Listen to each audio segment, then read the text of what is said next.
No helicopters have been procured for me to go to golf course. Thank you.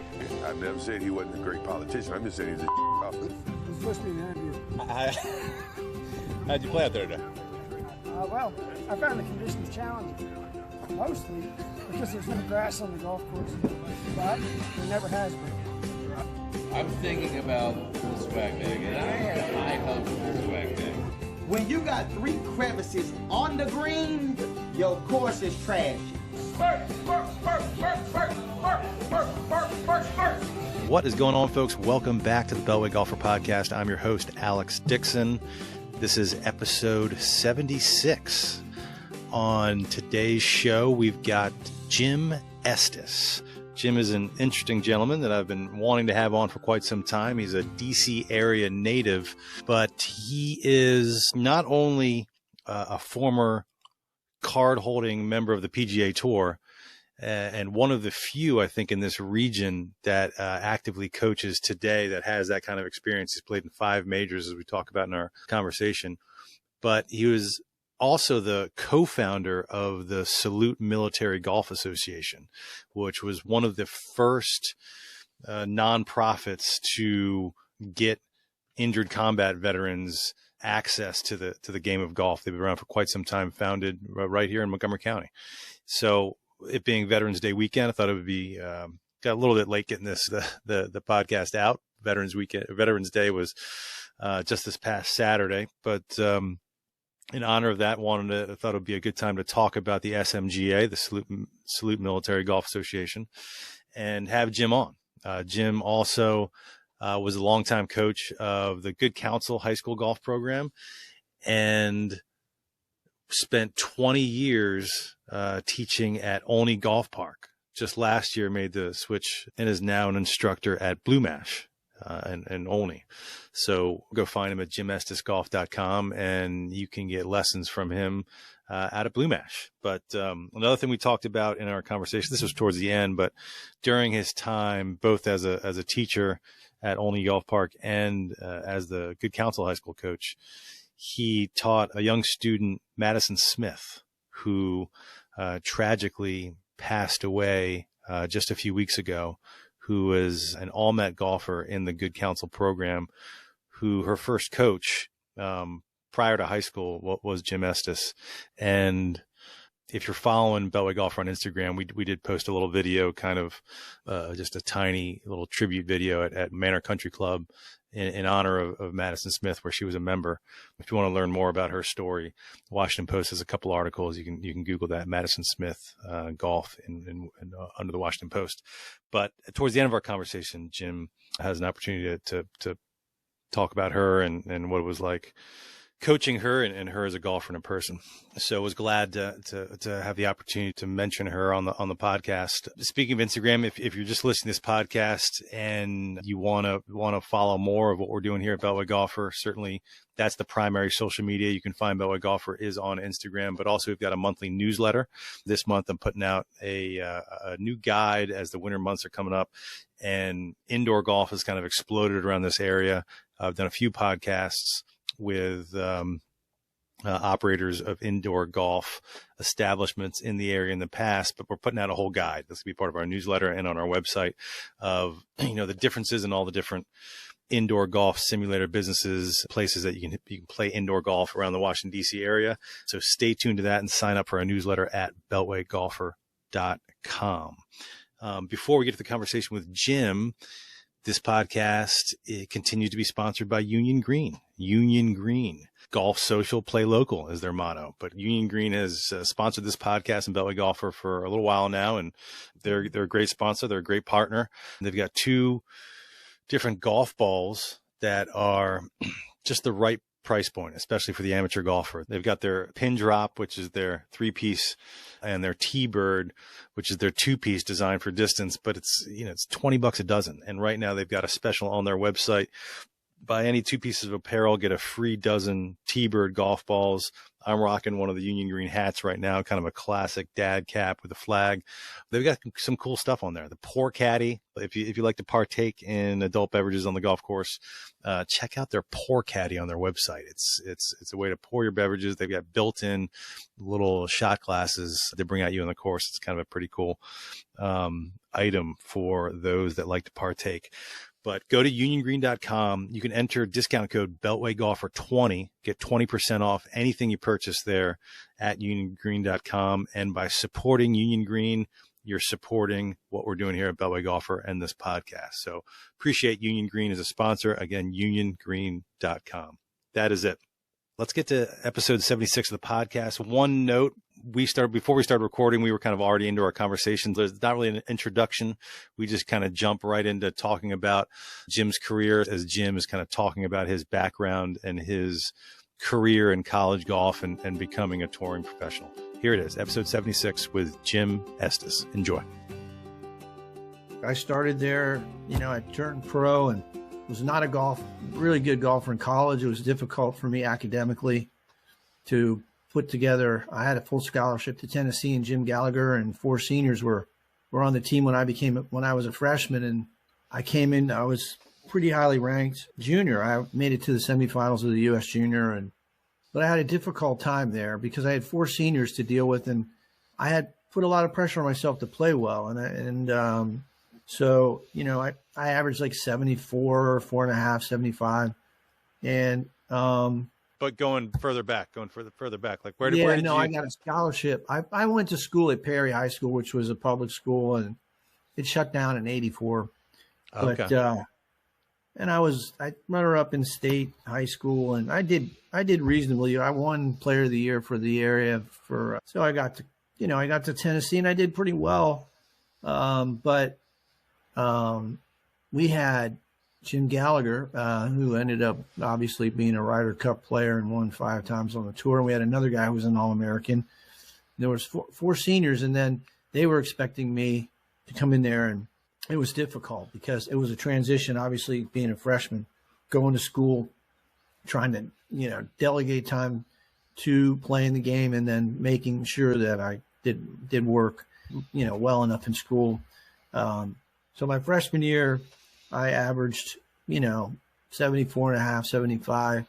And we got I think we got a bid to the NCAA. We did. But I think those guys expected more from me. So I think it was probably because I put more pressure on myself. But they were going to build a range. Gibby Gilbert and Gibby's dad and then some other people within the family of golf got together and put a proposal together to build a golf range, and they did, but it was a long time after. And so one of the contentions was, how are you going to get top golfers without a driving range? And it took them forever to build it. So I ended up transferring. That was one of the reasons, was because that project was taking so long. Yeah. And we were picking up our own range balls. This is a long time ago, Sure. Shagging our own golf balls. So in a park. And so it was a little bit it wasn't the best. Especially but in the 80s, that's still, that's an SEC school.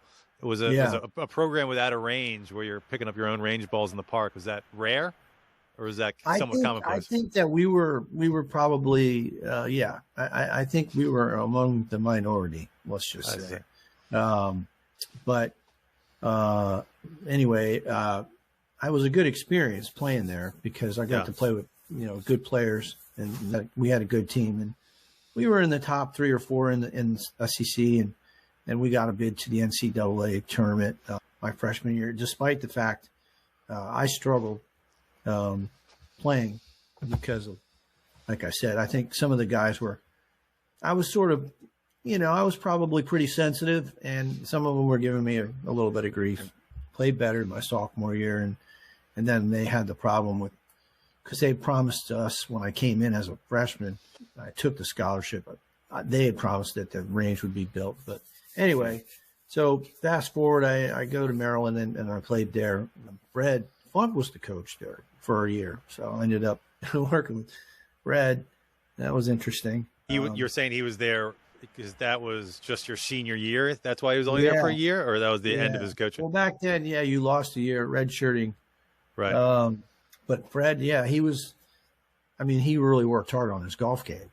I don't know that his coaching skills were his priority at that point, but we used to give him a hard time about it. And one day I got a little upset, and we had sort of a confrontation. And I said, you spend more time with your golf. You hit more balls and practice harder for your own self than you do. I think your skill set's probably to play the game. I'm not sure that you should be coaching. And he got all upset about that. You're out of line. You shouldn't talk to me like that. But that's funny because I always, whenever I see him, I said, where's the check? I expect you, I should be having a little retainer check for, pushing you out to go out and play the game for a living.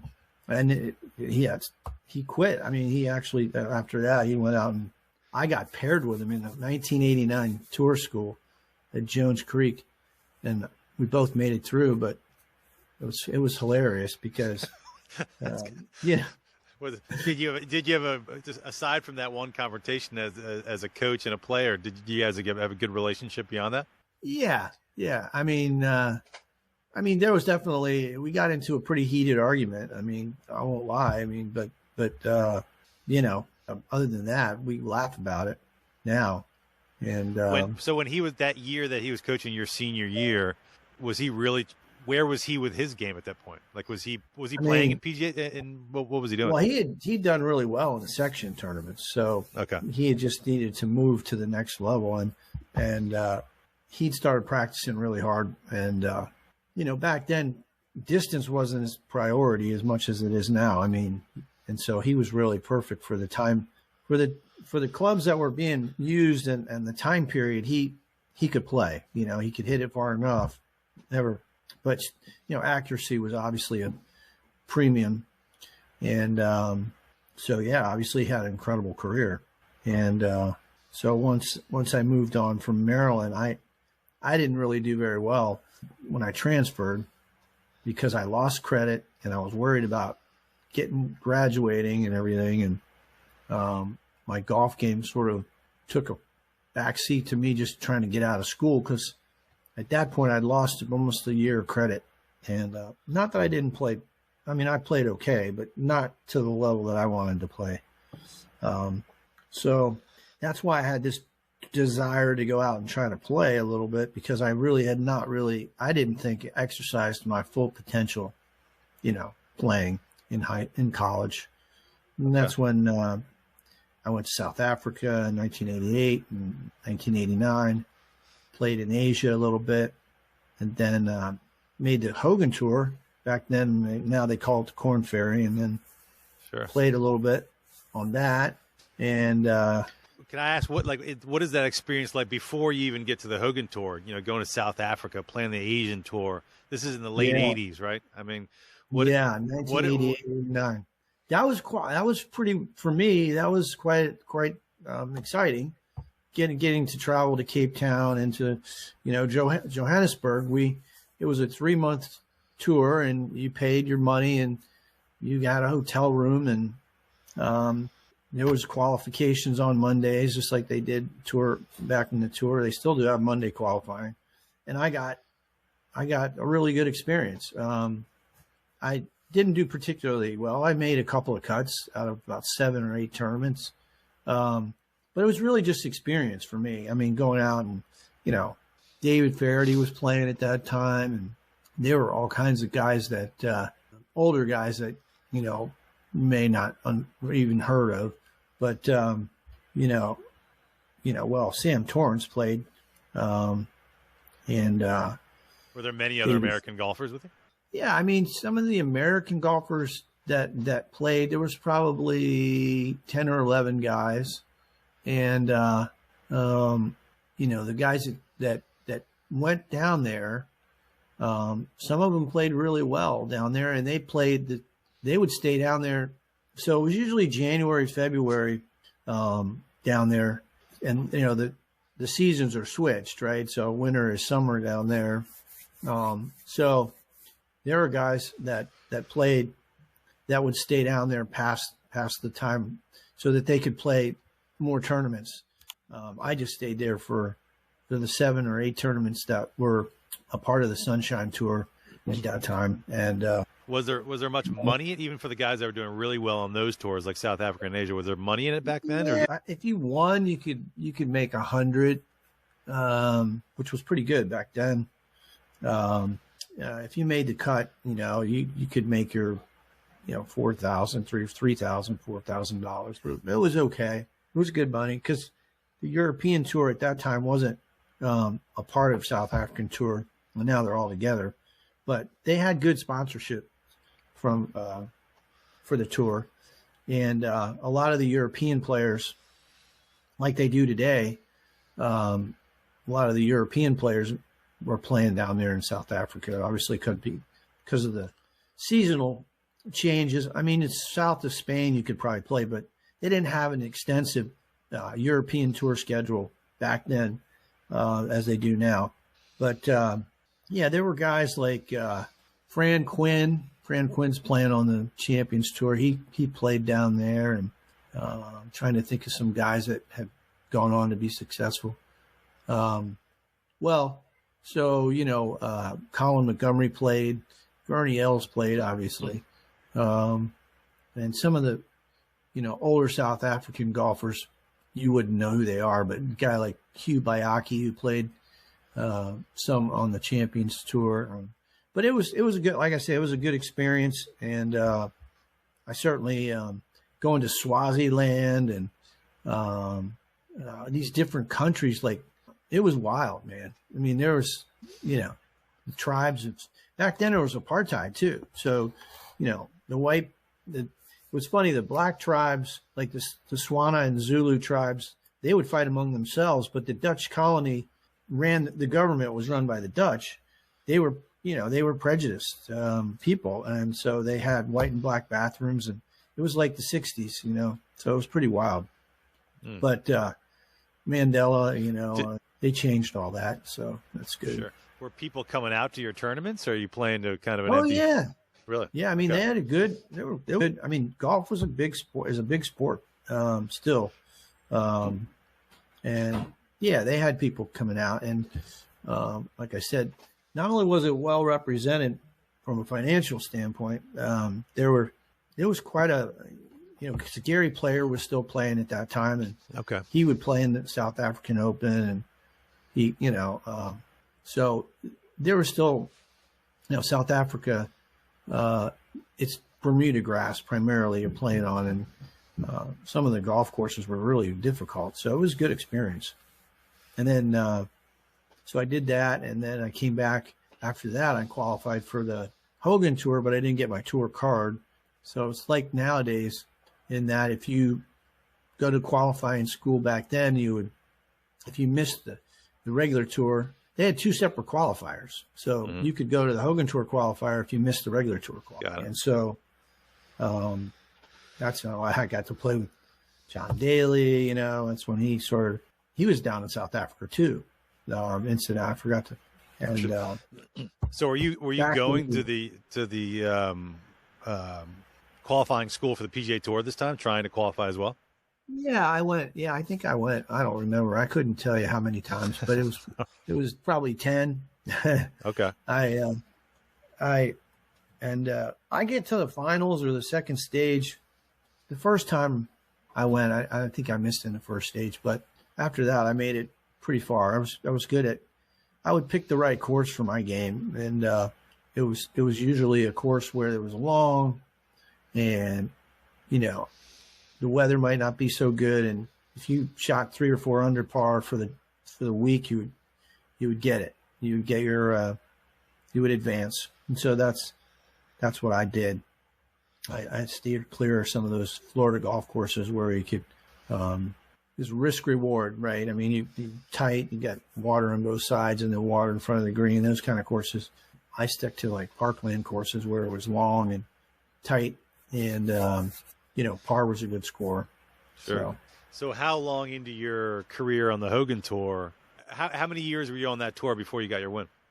No, it's funny. I quit playing after 1990. I gave it a few years because I was basically sponsoring myself. And I had a little bit of sponsor money, but not a ton.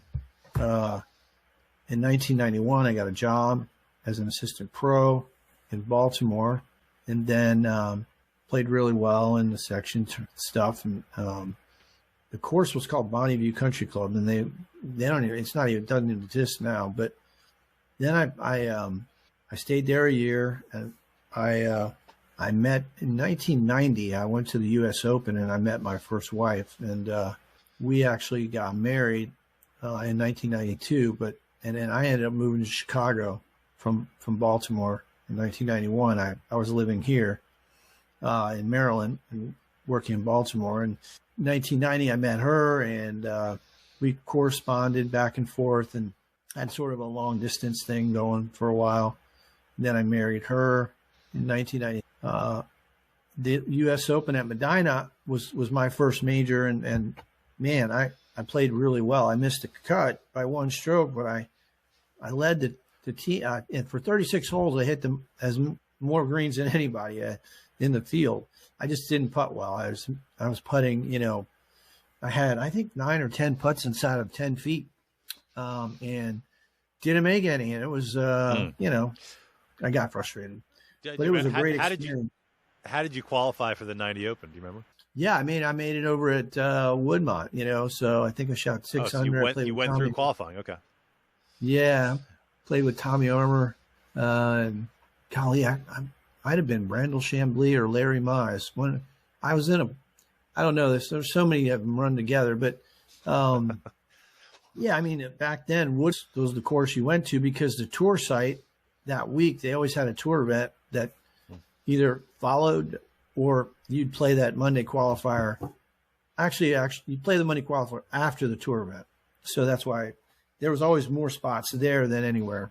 And so I got through there 4 times, and I played 90, 96, 97, and I played in 98. So, yeah, it was a good experience too.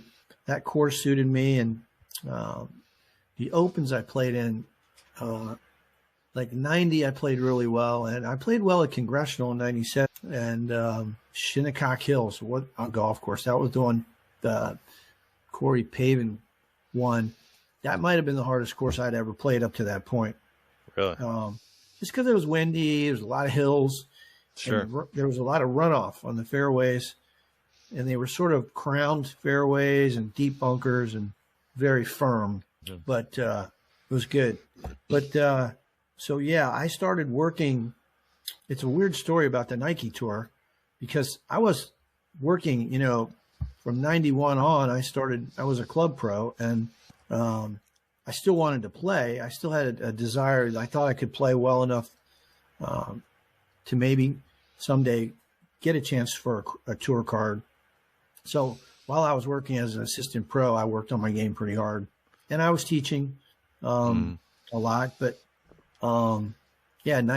March, I got 2 small kids, and I went out to Moreno Valley Ranch. It's a golf course. It's a Pete Dye golf course, so it's Pete Dye's risk reward, and I shot 468s, and I won. And I'm thinking now it's March. I got a chance to, if I quit, I should just go. And I got a guy sponsored from the club, said, hey, I'll give you sponsor money so that you can live comfortably for you and your family and go out and try to make it. So I'm 34 years old. I would never recommend anyone doing it but it was a dream I had, and it was kind of a fluke. So I did. I went out and I played for 96, 97, 98, 99, 2000. So I played for 5 straight years, and I had my PGA Tour card in 98, and I played well enough, on the Nike Tour at that time to do okay, enough to pay the sponsor money back and have profit. So I did okay. But after 2000, when I lost my card in 98, I only made 7 cuts on the PGA Tour. So you had your card for 1 year, one season. Yeah, I only made 7 cuts, and I enjoyed it, but it was just whenever I got in contention, it was always one round where I would shoot 72 or 3, and I'd be 20th instead of 8th, and it made a big difference money wise. I think I finished like 170th or something like that on the money list. So do you remember what that? I'm curious about that. Do you remember what that deal looked like from your sponsor? Like he loans you as much money as you need. What's so funny about that? I was the first ever guy to be signed by Tour Edge, and now Tour Edge, Dave Glod, got all of these guys on the Champions Tour, and Bernhard Langer and everything. But I was the first guy they signed in 1990, and they gave me a nice deal. And back then, if you played the ball, the shoe, and the glove. For Titleist, they gave you, I don't remember it. The driver was worth $1,000 a week, and if you played the driver, you could make money, certainly enough to. Now the contracts are way different. I mean, sure. If you get your card now, it's worth, golly, I don't know, maybe $500,000 now. I don't know. Back then when I played, it was. You could get close to $100,000 for your tour card, if you signed up with a company and you held the contract would be ball, shoe, glove, and then you'd have your clubs, and sometimes you'd have an apparel contract. But before that, and maybe I was misunderstood, you had a private sponsor that kind of got you on your feet that you had to pay back. Yeah, I had a guy that was he worked at the Mercantile Exchange. His name was Jim Yanger, and he was a wealthy guy, and he had figured out a mathematical formula for him, a trading formula that gave him the opportunity to provide a sponsorship for me. And all he did was just provide the expenses, and then he didn't ask for anything, but he wanted to get whatever I made, he wanted to recoup his whatever he gave me, and I think it was around 65 or 70,000 or something like that back then. And that worked out fine. I didn't have any problems. When I started, I forget how I met Tim Landry's, but I think Tim was playing in a Pro-Am or something. I met him at maybe I was doing an outing or something. I think it was an outing. I met him, and I told him that, I just went to tour school my last time.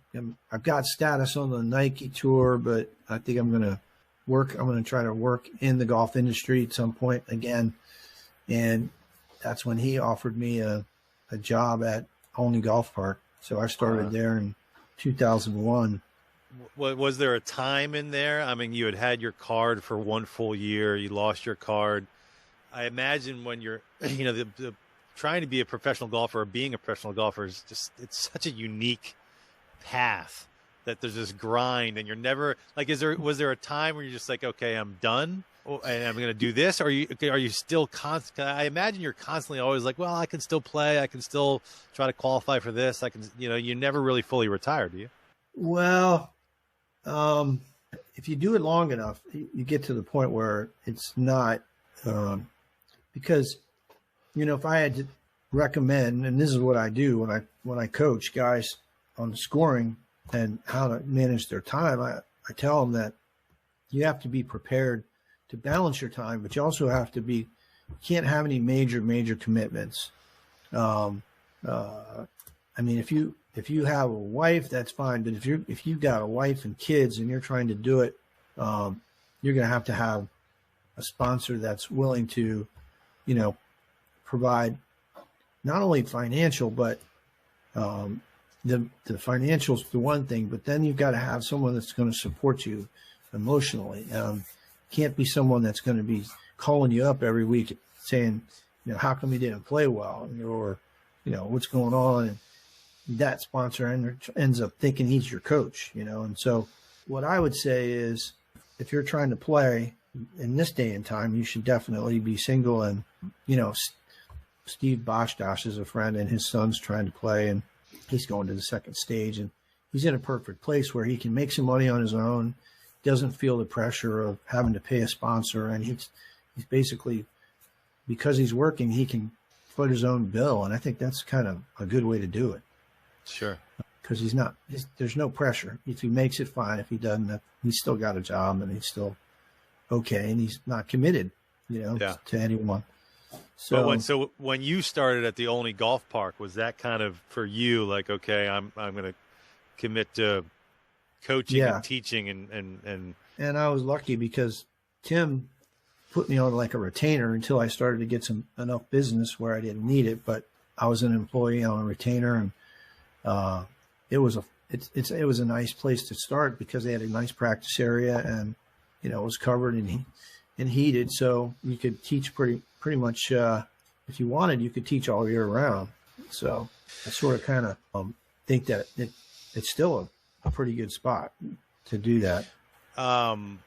So at what can we talk about the Salute Military Golf Association? And at what point during your time at Olney Golf Park, or what was how did it come about? How did the concept, how did the idea come about to get this started?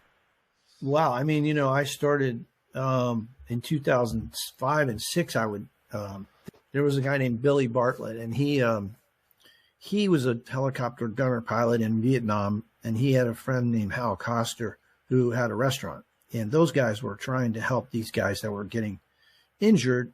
And back then, Operation Iraqi Freedom, Enduring Freedom, Anbar Province, and there were places that people were really getting hurt, and so the injuries were quite severe. You'd have bilateral amputations, and you'd have sometimes triple amputations, then you'd have brain injuries. But he asked me one day if I would come down and visit some of the guys and talk about the possibility of bringing them outside to the golf course or the driving range. And so we did, and I was reluctant because I wasn't sure if I could teach them, but most of those guys were in great shape.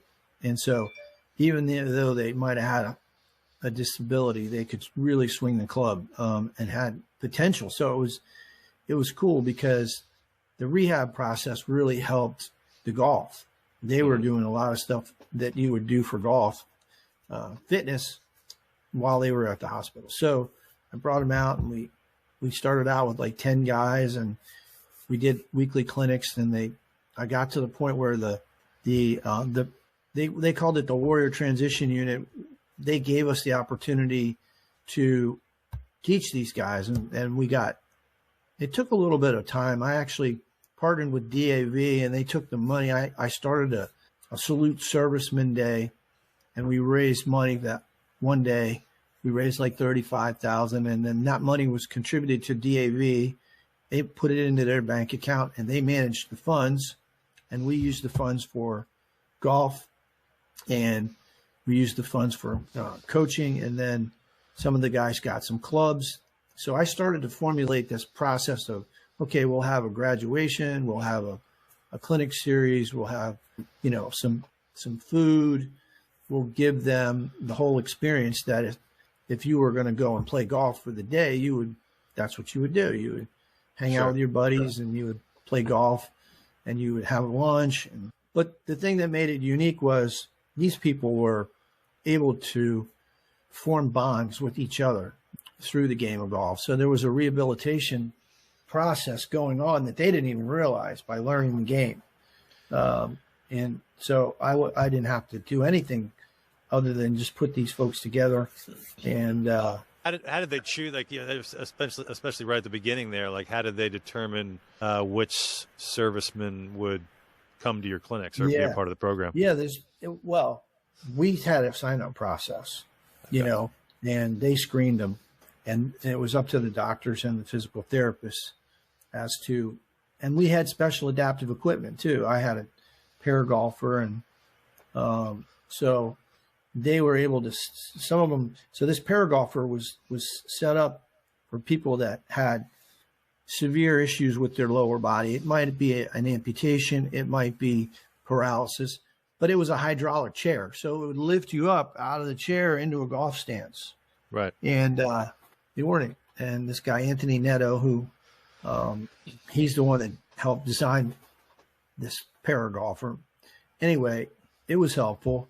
And there was adaptive devices we used We had special gloves that went on their hand and wrapped around the club for guys that had problems with, maybe got some sort of neurological deficit where their nerve in their hand wouldn't work. So was this at the beginning? About what year? What year did SMGA start, or what year did you find it? 2007. It was started, but we started doing the clinics a little bit earlier than that. And then after I went through that one clinic series where we raised the money, of course, Tim was fine with it, the owner of the property. He thought it was great. And I got my friend Jamie Winslow involved, and he's an executive with the Japanese trading company, and he was a kind of like a lobbyist, and he had a lot of friends in his fraternity, and he really turned out to be a guy that was great because he could depend on those guys when we would do these annual events to raise money. We ended up doing annual. This is like, well, we did an annual event every single year at Manor since 2007. Sure. And now we're doing them at Argyle. I guess one of my questions is, like nowadays in 2023, there's a lot of golf organizations for wounded veterans. No, there is. But I imagine like in the 80s and 90s, were there any? No. We were the first ones. The thing is, the PGA of America kind of, I don't want to say stole my idea, but they really did when they did PGA Hope. And so they sort of looked at Dan Rooney, who was a helicopter gunner pilot and started Folds of Honor. He wasn't a helicopter. He flew missions, an F-16 mission.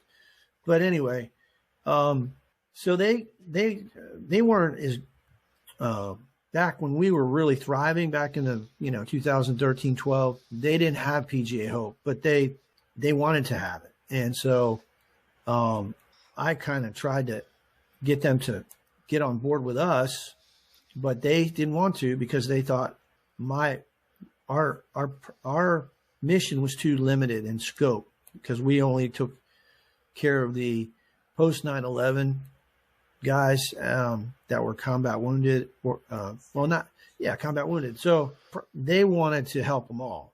So that's why it's called Helping Our Patriots Everywhere. Got it. And so that kind of hurt us because, well, we got sponsorship from Booz Allen and we got sponsorship from U.S. Senior Golf Association. It really limited, and we got some grants too. But PGA Hope is much bigger in scope. So it's kind of hurt us. But the difference in that scope is that they're helping just any veterans at all, whereas yours is specifically ones that were injured in combat? Yeah, right. And ours, we give clubs away. They don't do clubs. And that's an expense that's pretty hefty expense for us, but we've always done it that way. And, I think that makes our program a little more unique in that sense that they have something if they're really serious about the game, they're going to have some good equipment to utilize. And not to take anything away from PGA Hope, it was always our intention to do that, and we've stayed with it. And TaylorMade has always been we use Ping and TaylorMade as primary, sponsors of the program. So, and they don't give it. I mean, it's not free. I mean, we have to pay, I think, 40% off cost. How did you? I understand just from reading some bios on you that through that process of starting these clinics and having so much experience with all these different types of injuries and disabilities from combat. I mean, you've got to learn all sorts of different and new ways to teach the golf swing. I imagine, if a guy who's an amputee or a guy who's a man or woman who's got some kind of other major impairment. How have you learned all that?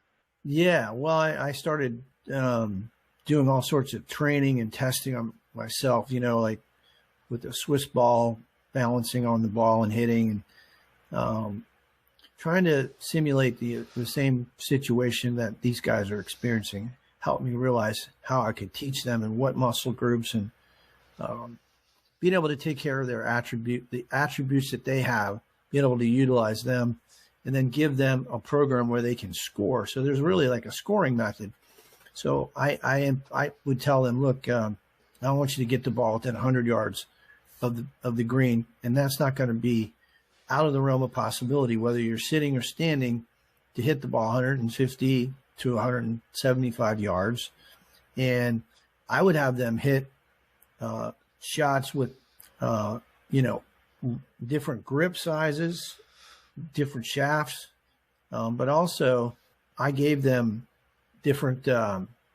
When they played, they had a different expectation, because they would think, okay, I'm supposed to go on a 400-yard hole and hit my 260-yard drive, and then have 140 left. And but we worked a lot on rotation. The things that most of the guys had they were strong in the core, and they were, because of the training that they'd had in being in combat, that was helpful. So they had the mobility, even if they didn't have an arm or a leg, they had the mobility to get the club back and generate some speed.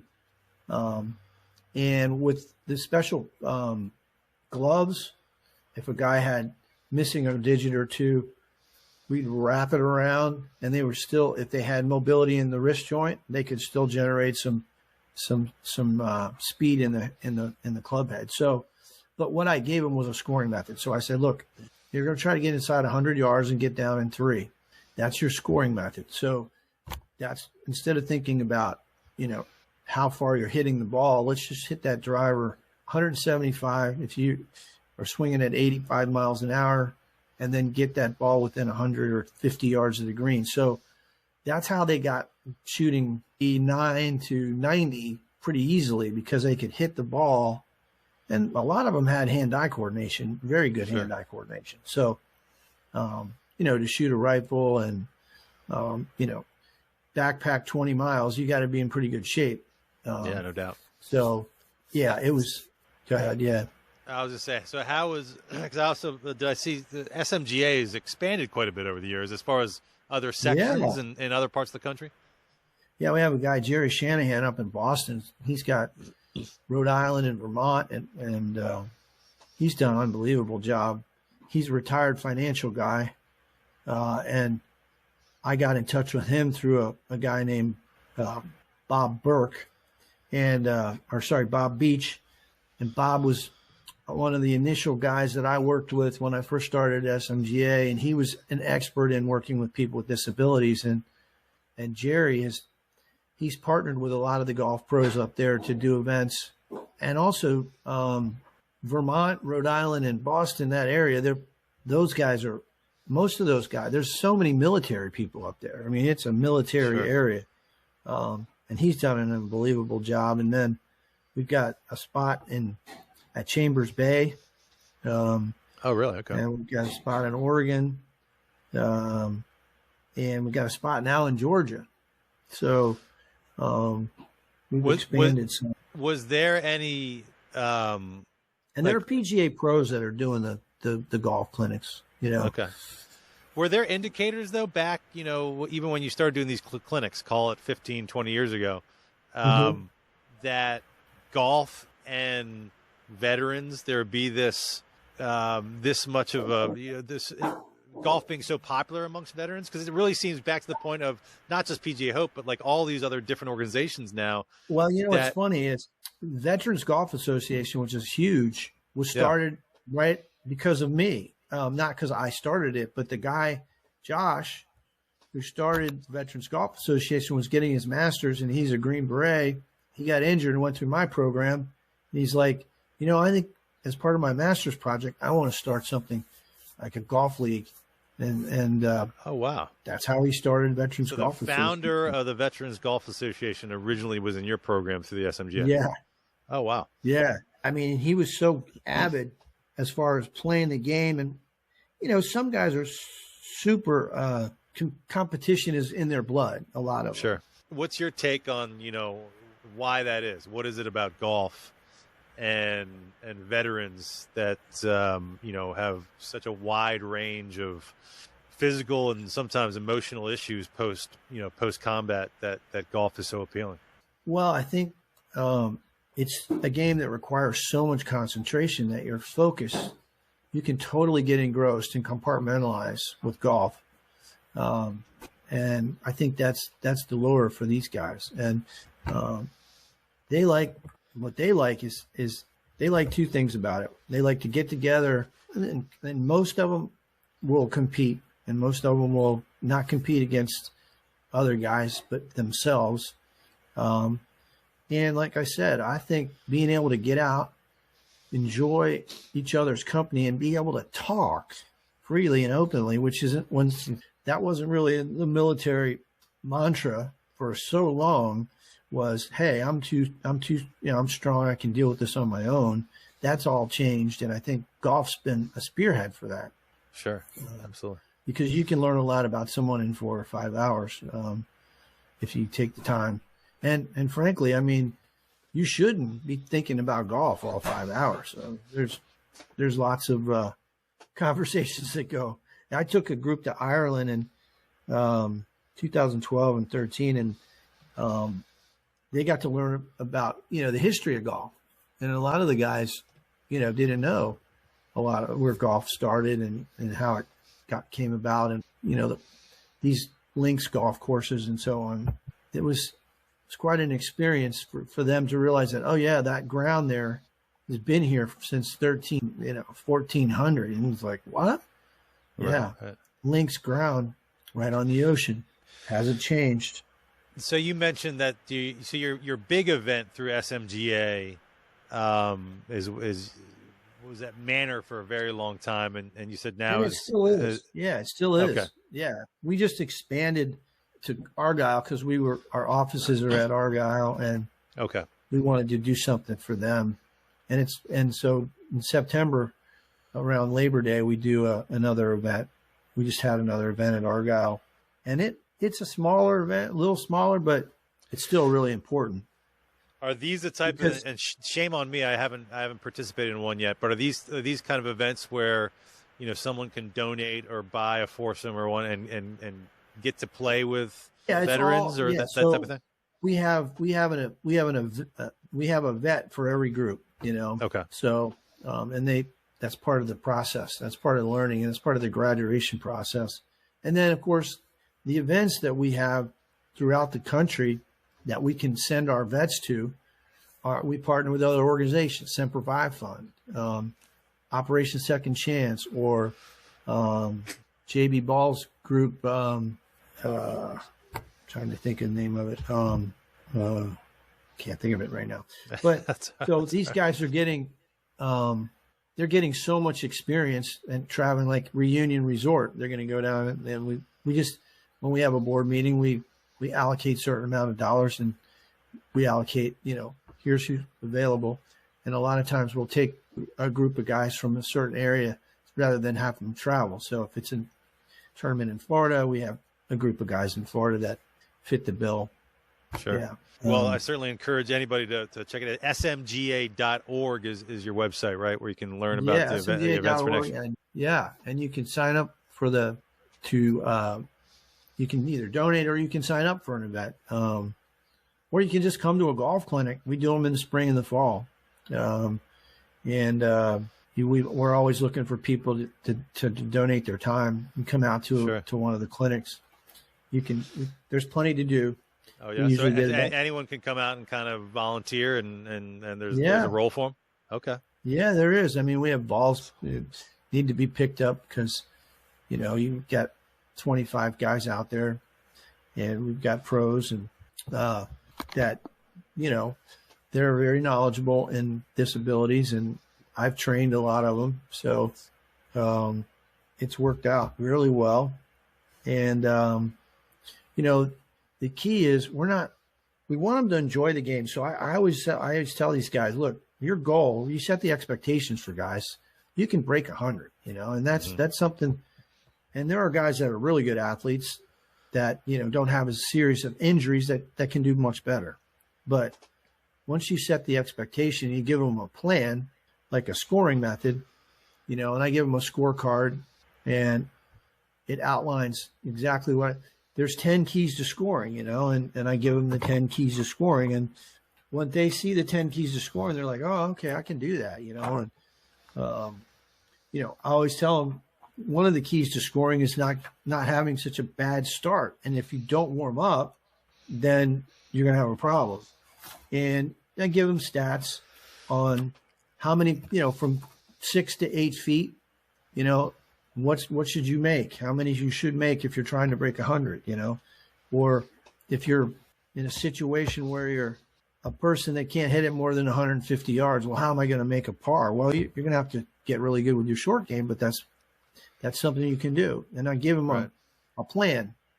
So I give them the clubs. I give them 3 clubs to use. I teach them how to hit it the same trajectory with each club, and try to get them to understand that minimum air time, maximum ground time is a better way to do it. And a lot of them are able to get inside of 20 yards. They're able to get down in 2, and we track it. We track it on the course, and we track it in practice. So, I mean, hitting the ball is one thing, but scoring, you can learn how to score. That's something everybody can learn. But nobody wants to learn it because they want to hit the ball. I still struggle with that myself. Yeah. So what about, say we talked about Olney Golf Park. You were at Olney Golf Park for about 20 years and recently transitioned over to, you're working at Blue Mash now, right? How long have you been at Blue Mash? I've been there since March of 2022. It was just, I love Blue Mash. The course is great. And Kemper Sports has bought the golf course from Joe Hills. So it's in good shape, and it's a good practice area. I can use the golf course and take people out on the golf course, so that's good. That's good. But is that making a move like that after 20 years? When I imagine you've got a client base at one place, in your case, Olney Golf Park, and moving to a place that maybe a further drive for clients. Maybe you lose some clients that don't want to make that move. Like, is that? It's been a little bit of a challenge. Yeah, it's been a little bit of a challenge for sure. And the indoor component, being able to hit, under a covered area, that's helpful. I don't have that at Blue Mash, but I've got Peak Golf Fitness. You've talked to Jason. I can go over there. I would like to get a little more access to the golf course. That's all. That's because it's a busy place. I like to take people out and play with them when I do a lesson. And I'm able to do that to some degree, but not to the level that I would want. Olney's a good spot, and they're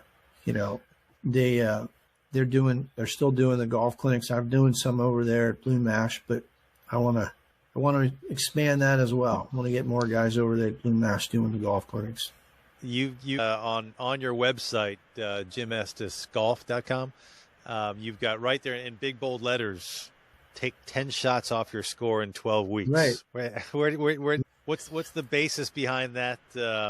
I'll let you call it a promise. I'm not going to call it a promise. Well, so I would say what I do with people is exactly, there's a recipe.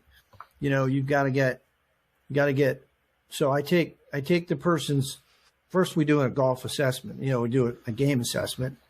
And what I've taught people is if you want to take 10 shots off your score, you got to do 3 things. And I give them a book. I have a book. I'll show it to you here. So there's a mental component. There's a practice component. And they have to do the scoring. They have to do the practice. So they have a journal and they have to go through. And so the first time I go out with them, when I do a playing lesson, I go through the 10 keys to scoring, which is, when you're in the rough, are you taking the right club? And then are you taking a look at where your misses are? And I can go through the whole thing, but basically all I've really done, and I do there's swing analysis involved, and we do quite a bit of swing change through motion training and doing things in front of a mirror and using some of the feedback stuff I use, training aids, if you will. We can get the person to hit the ball and play, and that's the key. And what I've done with people is I give them a 40-yard wide grid, and I tell them okay, we're going to work on your golf swing, but then you're going to have a performance-based practice where you're going to take the golf clubs that you use for 9 holes, and I want you to take my practice card, and I want to do an evaluation. You got 14 tee shots. I want to know, can you keep the ball in a 40-yard wide area? And most of them said 40 yards. That seems too wide. And I'm like, no, that's about what the golf courses around here allocate for being in play. That's about the amount. So they get a scoring method, and we spend a lot of time on 100 yards and in. We spend a lot of time on 20 yards and in. And, you know, if you're shooting 80, taking 10 shots off your score, that's not going to happen. Most of the people I teach are people shooting 100 that are trying to take 10 shots off their score. And even guys shooting 90, I can take 10 off their score, because we got to get to 6 greens in regulation. That means you got 12 holes. You got to get, no double bogeys. I teach them how to not to 3-putt. Now you're going to 3-putt some, but like if you could get your putting, work on lag putting. There's some stuff I use. I've got this thing called Capto, and I've got this other thing called Blast. And what it does is it teaches you the timing of your putting stroke. So it gives you the amount of time it takes for your stroke, and the timing doesn't change. The length of the stroke is going to change, but the timing doesn't change. And so once they learn to use some sort of timing device, it helps them with distance control. And so if they do the work, actually, in the book, we have a practice improvement plan, and they have to sign the plan. They have to sign up and say, okay, I'm going to do this. And if they sign up and they don't achieve their goal, then I'll teach them until they do. And I've had a few, but not many. Well, I don't think there's many teaching pros in the Washington, D.C. area that have actual PGA Tour experience, that have played in 5 majors. So, your credentials are probably a step above most.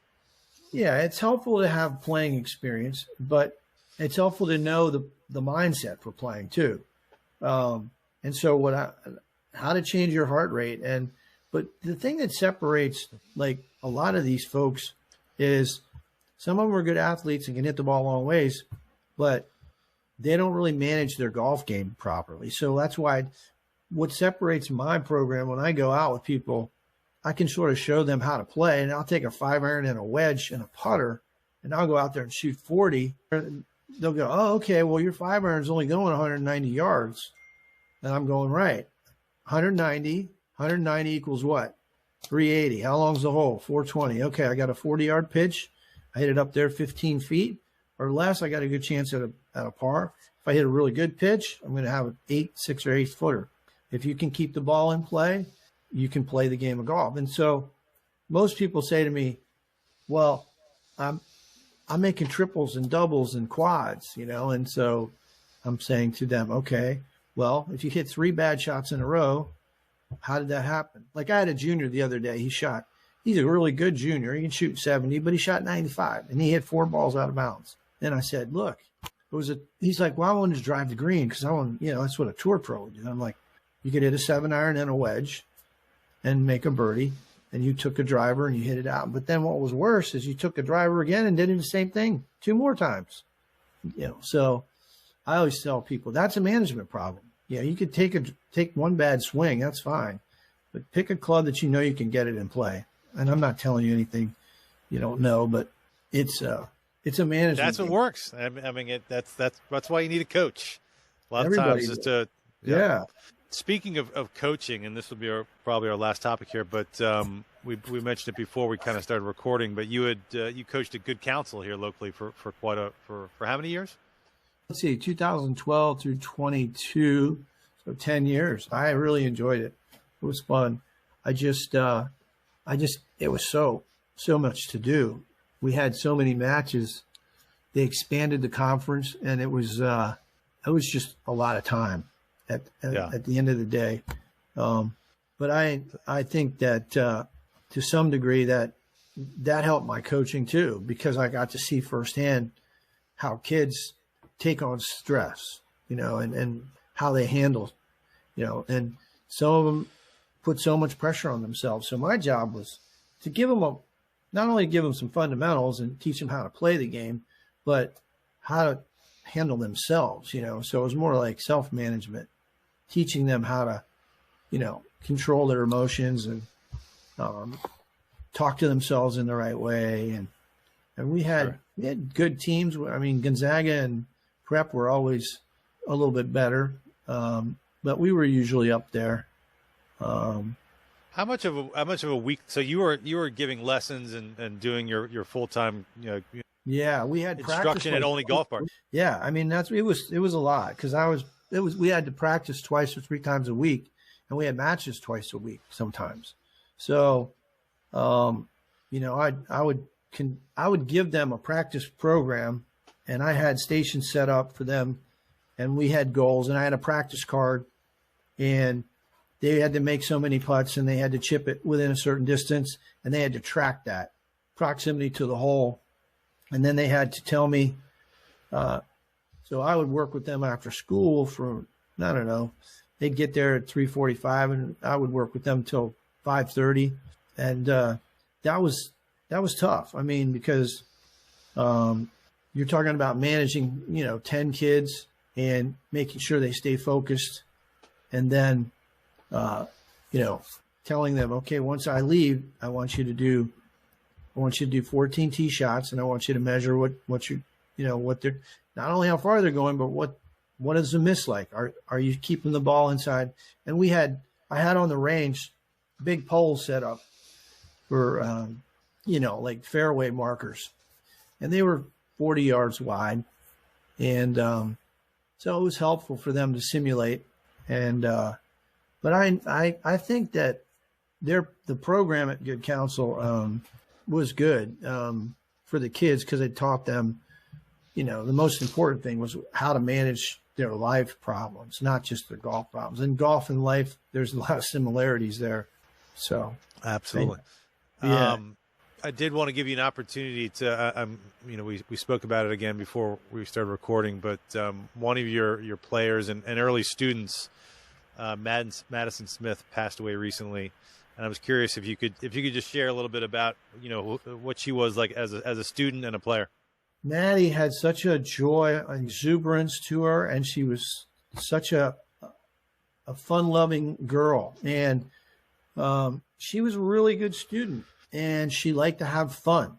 And she would crack jokes, and she would laugh she made golf fun for herself. And that's the reason I think that she was able to improve. She listened a lot to the stuff I taught her. And I'm glad you brought that up because she had a joy for life, period. I mean, the reason she succeeded in golf was her attitude. She always had the glass was full, and she would ask me like, Coach, I would tell her, look, I want you to walk away and I want you to journal all the good stuff you did.